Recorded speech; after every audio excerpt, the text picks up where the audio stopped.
Okay, I think we are live. Hello, happy Friday to everyone. I wanted to get on today and do a quick live stream for a few reasons.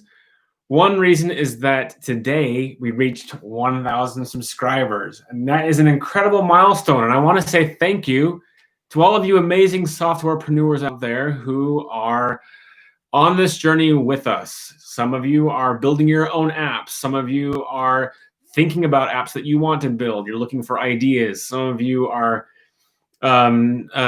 just trying to find out how to do specific tasks in other parts of your life. But I'm just grateful for all of you who have been watching videos and who have subscribed and who have joined us.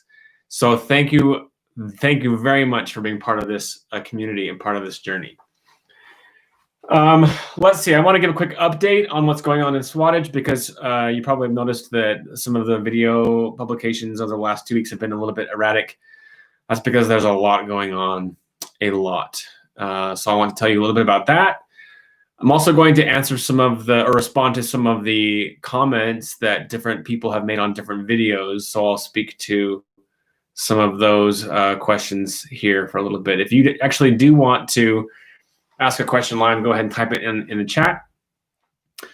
So a couple updates. First, there is another channel that I have created called Enterprise SaaS. So it's not really for viewers like you lovely people. It's more for people that are working in larger SaaS companies, in enterprise SaaS companies. So these are people like chief technology officers, chief product officers, VPs of software development, VPs of product directors, software development directors.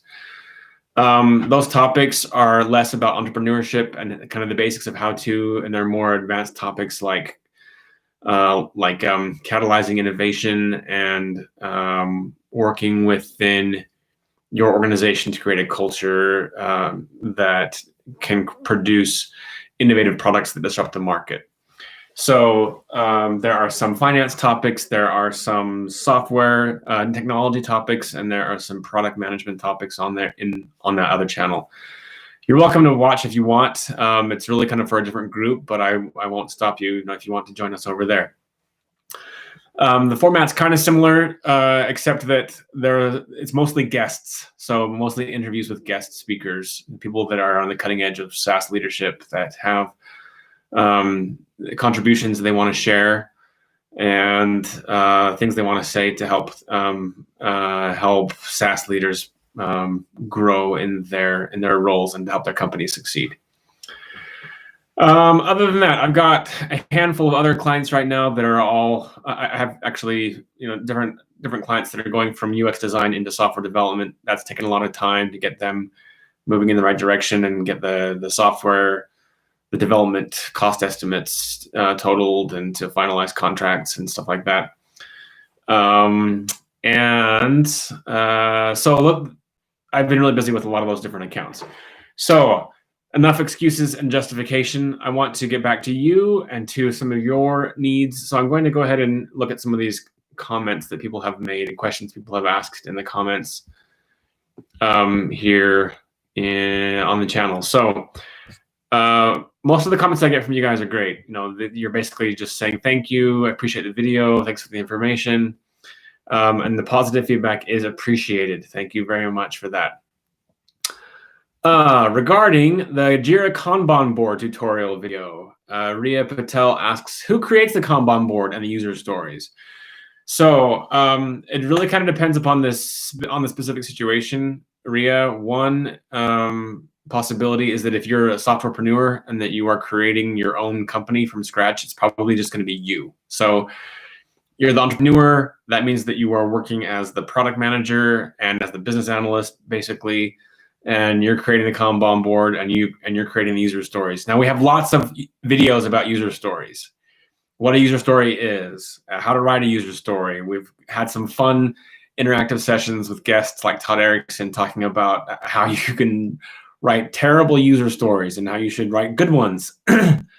And so it's very likely that it'll be you writing the user stories. Now, if you're in an enterprise setting, which is not really the focus of this channel, then the person who is writing the user stories is going to be someone like the product manager or the business analyst, so the BA or the product manager. So it usually won't come from the developers themselves. Developers are the audience for the user story, not the author of the user story. Typically, and it could vary from organization to organization.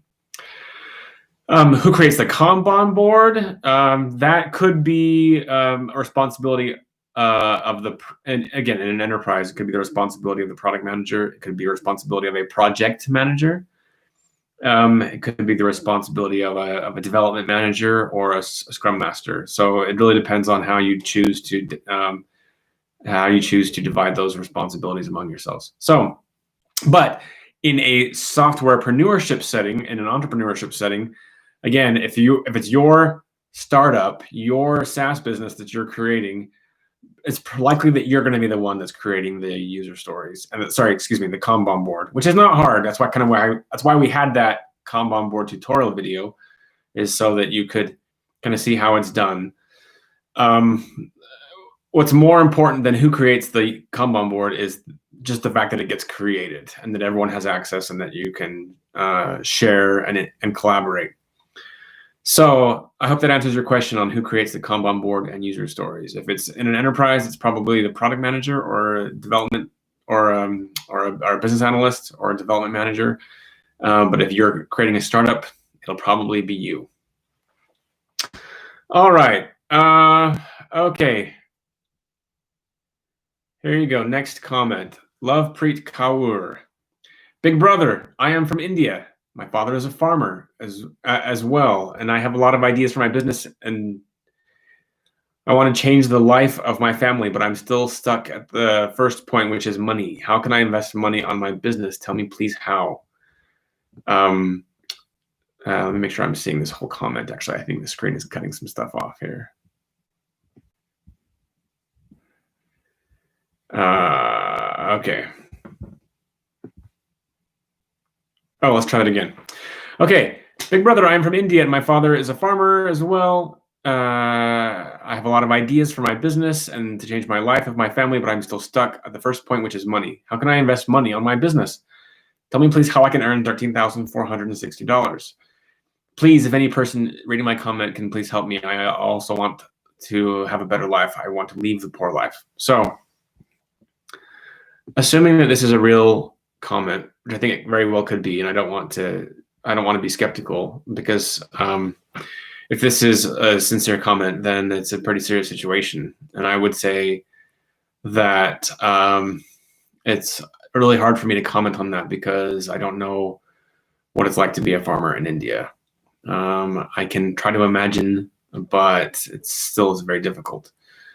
I would say one thing that is wonderful about being a person, about being a human being, is that we all have time and we all have a mind and we all have hands and faculties and things that we can do, and we have choice on how we can use our time. My advice is that if you're a farmer and if you're trying to find a way to crawl out of that lifestyle or out of that life, that situation, is if you have access to the internet, which you apparently do since you're watching these videos, is that you might want to learn how to code.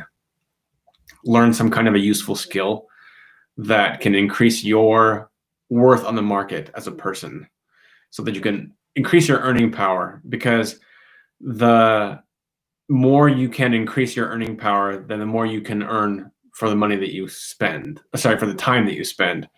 You could spend time farming, and that might yield a certain amount of money. You might be able to spend time doing something else, like you could do freelance marketing. You could do software development, and I don't know what it'll take for you to develop whatever skill that is. But I would say choose a valuable skill, learn that skill, and start working in that skill so that you can get more cash coming in than you currently have. If you can increase your earning power and keep your expenses relatively low, then you'll have more money that you can save. That's one thing you can do. Another thing is that you can create other sources of income besides besides just working and getting paid for the work that you're doing. You can create products or tools that other people find valuable and that will pay for as well. So I don't know if that answers your question well enough. My heart goes out to you. You have my empathy and my love. I wish you success in changing your life. And I do want to say this. You can do it. It's hard for me to say that with confidence because I don't know how severe your circumstances are, but if you make a choice, to change your life, I'm sure that your life and the universe will find a way to make that happen. So I hope that is helpful. Okay, Android Mode asks, hey, very helpful video. I need help with GitHub integration. Issues on Jira are not synced on GitHub. Okay, that's great feedback, Android Mode. Maybe we'll do a video about that. I don't know that a lot of the softwarepreneurs on this channel that are watching this channel will be as interested in GitHub, but I think it's important for softwarepreneurs to know what GitHub is. So I think it'd be good for us to do a short introduction to GitHub and then explain how the integration works. So that's great feedback. Thanks. We'll make a video about that. Let's see. Okay. Galanta27 asks, great video. Oh, this is about the app ideas for big data. So we had the app ideas for big data video. It's really about like, it's really kind of more enterprise type app ideas. But basically this person says, for the first idea, how would one even start with gathering the kind of financial data in which these companies want further insight? I imagine these companies wouldn't just give it away. So it feels like a chicken and an egg scenario where again, I'm getting cut off here. Where the software, let's see. Oh, no, okay. So I feel like it's a chicken and egg scenario where the software company can't really develop a solution to the data since it has no data. And since they, come on.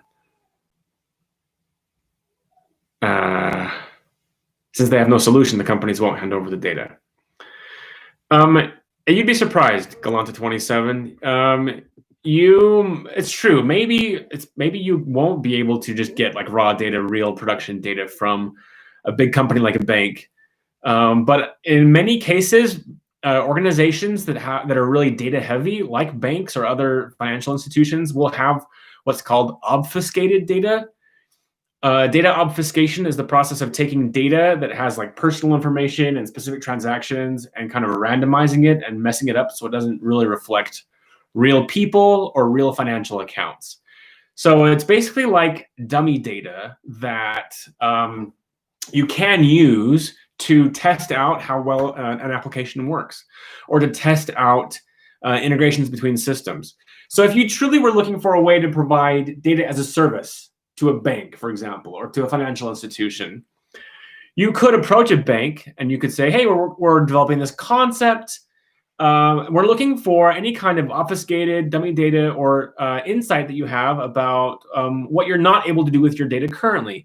And remember that so much of this, so much stuff has to happen before you can even ask a company, before you even get to the point of like, hey, hand over your data so we can process it.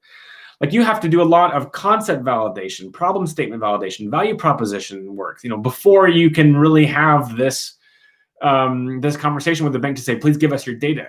So I think the first thing that you need to do before worrying about this question of how can I get the data is to say, what are the real problems that these bankers are facing or that these institutions are facing? And if you can identify who the people are that need to provide insight to you or that can provide insight to you, and if you connect with them, that would be your first step.